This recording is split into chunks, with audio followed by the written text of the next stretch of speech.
Les conclusions de la Cour internationale de justice de 1975 ont déterminé que la région au sud du Maroc était terra nullius, c'est-à-dire un territoire sans souveraineté évidente. À la suite de cette décision, l'Espagne, le Maroc et la Mauritanie ont signé un accord sur le partage du territoire. L'Algérie n'ayant pas été consultée et ne s'étant jamais remise de la guerre des sables de 1962, créera et armera le Front Polisario en 1976. Avec l'aide des miliciens cubains, algériens et libyens, les rebelles du Polisario combattront le Maroc et la Mauritanie. La Mauritanie cédera son territoire en 1979 sous la pression d'Alger et des pétrodollars algéro-libyens. Cet événement poussera le Maroc à reprendre la partie sud du territoire. Le conflit perdurera jusqu'en 1991 où le Maroc, sous la menace des sanctions économiques et affaibli par l'embargo sur la vente d'armes des administrations Carter et Bush, concédera la création de la MINUSO.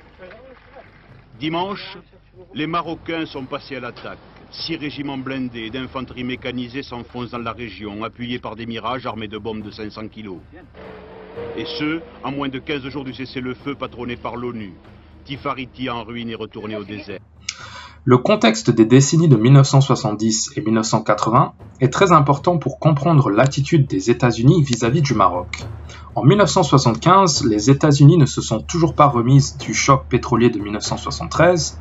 La guerre du Yom Kippour entre une coalition d'États arabes et Israël pousse l'Arabie saoudite à augmenter unilatéralement les prix du brut, et cela dans un contexte particulier où les États-Unis sont empêtrés dans une guerre interminable du Vietnam. La guerre du Vietnam s'achèvera en 1975 sur un revers militaire et politique pour les Américains. Après plus de 20 ans d'engagement dans la région, plus de 60 000 GI ont perdu la vie. En 1974, les écoutes de la Maison-Blanche poussent Nixon à démissionner. I have never been a quitter. To leave office before my term is completed is abhorrent to every instinct in my body. But as president, I must put the interests of America first. Sa chute entraîne la nomination du vice-président Gerald Ford, un républicain, à la présidence des États-Unis. Aussitôt arrivé au pouvoir, Gerald Ford s'engage à mettre fin à la guerre du Vietnam. Il restera au pouvoir jusqu'à l'élection de Jimmy Carter en 1975. Jimmy Carter hérite d'un pays en ruine, avec une génération sacrifiée et meurtrie par des décennies de guerre ainsi qu'une institution politique entachée par l'affaire Nixon. Il doit aussi faire face à une Union soviétique à l'apogée de sa gloire, qui étend son influence aussi bien en Europe qu'en Asie, en Amérique latine, mais aussi et surtout en Afrique, auprès des nouveaux États indépendants. Is he going to talk to Mr. Bendela? Habla con señor Bendela? Probablemente. Probably. What does he hope to talk about? ¿Qué va a hablar? Del tiempo. He said he's going to talk about the weather. C'est ce contexte qui explique la position délicate dans laquelle se trouve le Maroc au lendemain du premier choc pétrolier et de la fin de la guerre du Vietnam. Jimmy Carter fait face à de puissants lobbies chez lui qui lui somment d'agir au Moyen-Orient pour stabiliser les prix du pétrole et donc des matières premières si vitales à l'économie américaine. Jimmy Carter n'est pas un va-t-en-guerre et il confirmera dans son célèbre discours sur la stratégie énergétique du pays où il dira au peuple américain de régler leur thermostat à 20 degrés en réponse aux critiques sur le coût élevé de l'énergie aux États-Unis. One of our most urgent projects is to develop a national energy policy. As I pointed out during the campaign, the United States is the only major industrial country without a comprehensive, long-range energy policy. Ces événements historiques sont d'une importance capitale pour comprendre le rapport de force entre l'Algérie et le Maroc. L'Algérie est à l'apogée de sa puissance dans les années 70 et 80. L'industrie industrialisante initiée par Boumedienne, d'inspiration soviétique, fait des miracles. L'Algérie, aidée par la rente pétrolière, crée des entreprises nationales qui génèrent des milliers d'emplois dans le pays. On voit clairement le décollage à partir du milieu des années 70 dans la courbe du PIB. Cette ascension continuera jusqu'à la fin des années 80, qui coïncide avec la fin de l'Union soviétique et le triomphe du capitalisme libéral occidental. Ça sera aussi le début de la décennie noire en Algérie. Il est d'ailleurs intéressant de mettre les choses en parallèle avec les récents événements qui touchent le pays. Il semblerait que l'histoire se répète, notamment avec la chute des prix du pétrole et la crise sociale soulevée par le Hirak.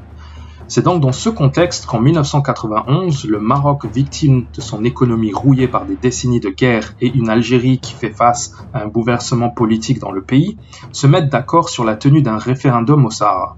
Le Maroc a aussi fait face à la famille Bush, qui a des intérêts économiques en Algérie, notamment via leur compagnie pétrolière Arbusto, qui deviendra Harkin Energy en 1986. Cela explique d'ailleurs pourquoi John Bolton est un fervent défenseur de l'Algérie, lui qui fut l'ambassadeur des États-Unis aux Nations Unies sous l'administration Bush.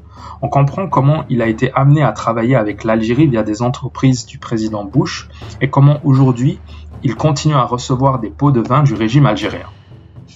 Cette collusion entre les entreprises familiales de la famille Bush explique aussi l'implication des États-Unis dans les guerres du Golfe de 1991 et 2003.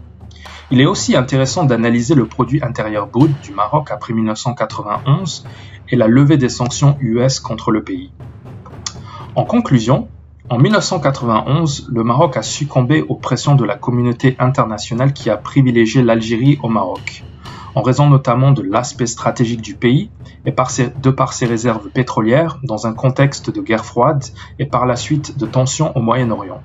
L'Algérie a mis toute son énergie et son poids financier pour nuire à l'intégrité territoriale du Maroc. Elle a conditionné auprès de ses partenaires internationaux l'ouverture de son industrie pétrolière au soutien du Polisario, ce qui a mis le roi Hassan II face au fait accompli en 1991. L'Algérie a bénéficié du soutien explicite de l'Empire soviétique avant la chute du mur de Berlin et du soutien tacite des puissances occidentales dans les années 90 grâce notamment à son pétrole. Mais force est de constater qu'aujourd'hui les rapports de force ont changé. L'économie marocaine est en plein décollage. La réticence de l'Algérie à opter pour un modèle libéral est en train d'envoyer le pays droit dans le mur. Les États-Unis sont une puissance exportatrice de pétrole. Ils sont donc indépendants des pays de l'OPEC. Selon Bloomberg Magazine, du fait combiné de sa population grandissante et du manque d'investissement dans la prospection pétrolière, l'Algérie n'est plus un pays pétrolier. De l'autre côté, le retour du Maroc dans l'Union africaine en 2017 a été un véritable boost pour sa diplomatie étrangère. La reprise des relations entre le Maroc et Israël va accélérer le développement du pays en attirant des investissements étrangers israéliens et américains. La décision du roi a aussi rapproché les pays du Golfe qui sont en train de créer un axe de coopération et de développement au Moyen-Orient et en Afrique. Enfin, d'après un récent article du FMI, le PIB du Maroc dépassera celui de l'Algérie en 2025. Si cela se concrétise, le Maroc sera en position de stabiliser définitivement ses frontières historiques. À suivre.